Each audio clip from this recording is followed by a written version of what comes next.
Hello guys, welcome to Telugu cinema ముచ్చట్లు. పేక మేడలు చిన్న సినిమా అయినా సరే రీసెంట్గా థియేటర్లో రిలీజ్ అయినప్పుడు మంచి రెస్పాన్స్ వచ్చింది.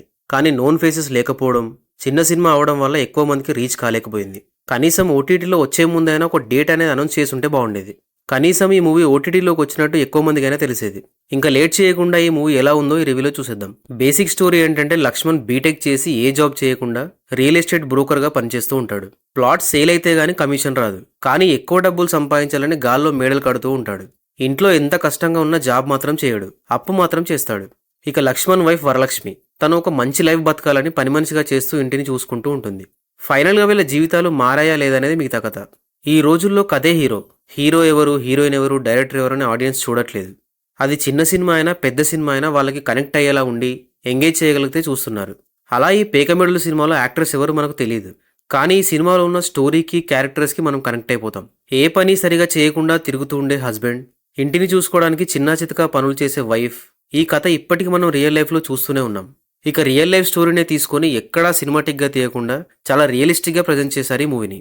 1 hour 57 minutes డ్యూరేషన్ ఉంటుంది. బట్ నరేషన్ చాలా స్లోగా అనిపిస్తుంది. అయితే స్టార్టింగ్ ఒక 30 minutes characters establishment and world బిల్డింగ్కే పోతుంది. అందువల్ల కథ ముందుకెళ్ళగా కొంచెం బోర్ అనిపిస్తుంది. కానీ ఒక్కసారి లక్ష్మణ్ తన వైఫ్కి తెలియకుండా అడ్డదారిలో డబ్బు సంపాదించడం స్టార్ట్ చేశాక చాలా ఇంట్రెస్టింగ్గా అనిపిస్తుంది. ఈ సినిమాలో బీభత్సమైన కాన్ఫ్లిక్ట్ కూడా లేదు. చాలా సింపుల్ కాన్ఫ్లిక్ట్ ఉంటుంది. అండ్ అది కూడా ఇంటర్వెల్ తర్వాత కానీ రాదు. కానీ కాన్ఫ్లిక్ట్ రాకపోయినా, స్టోరీ ప్లెయిన్గా వెళ్తున్నా కూడా బోరింగ్ అనిపించదు. ఎందుకంటే ఈ లక్ష్మణ్ అనే ఎదవ లైఫ్ ఎక్కడి వరకు వెళ్తుందో చూడాలనే క్యూరియాసిటీ ఉంటుంది. ఫస్ట్ హాఫ్ అంతా లక్ష్మణ్ అండ్ వరలక్ష్మి జీవితం ఇలా కళ్ళకు కట్టినట్టు చూపించారు. లక్ష్మణ్ స్లమ్లో ఉన్న రిచ్ ఫెలోలాగా కటింగ్లు ఇవ్వడం, తను ఎలాంటి లైఫ్ కోరుకుంటున్నాడు అనేది చాలా బాగా చూపించారు. ఇక సెకండ్ హాఫ్లో కాన్ఫ్లిక్ట్ వచ్చాక చాలా ఇంట్రెస్టింగ్గా ఉంటుంది. ఒక స్టేజ్లో లక్ష్మణ్ క్యారెక్టర్ని చూస్తే మరీ ఇంత బేకార్గా ఎంటర్ అనిపిస్తుంది.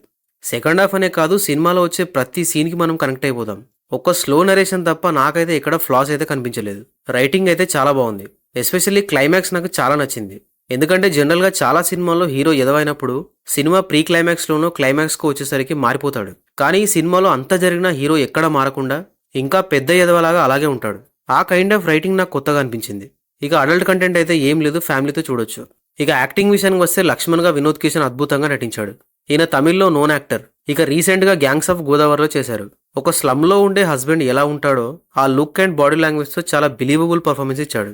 వరలక్ష్మిగా అనుష కూడా చాలా బాగా చేసింది. ఇక మిగతా యాక్టర్స్ అంతా ఉన్నంతలో పర్లేదు. టెక్నికల్గా పేగమేడలు బాగానే ఉంది. సినిమా అంతా స్లమ్లోనే ఉంటుంది. హైదరాబాద్లో ఉండే రియల్ లొకేషన్స్లోనే షూట్ చేశారు. అందువల్ల విజువల్స్ చాలా న్యాచురల్గా అనిపిస్తాయి.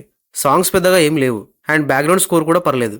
డైరెక్టర్ నీలగిరి మామిల్లా సింపుల్ స్టోరీని అయినా చాలా రియలిస్టిక్గా ప్రజెంట్ చేశాడు. ఫైనల్గా Pekamedalu is a must watch movie. ఈ రివ్యూ నచ్చితే ఒక లైక్ కొట్టి మా ఛానల్కి సబ్స్క్రైబ్ చేసుకోవడం మాత్రం మర్చిపోకండి. అండ్ ఈ సినిమా పైన మీ ఒపీనియన్స్ని కమెంట్స్లో చెప్పండి. Thank you for watching this video.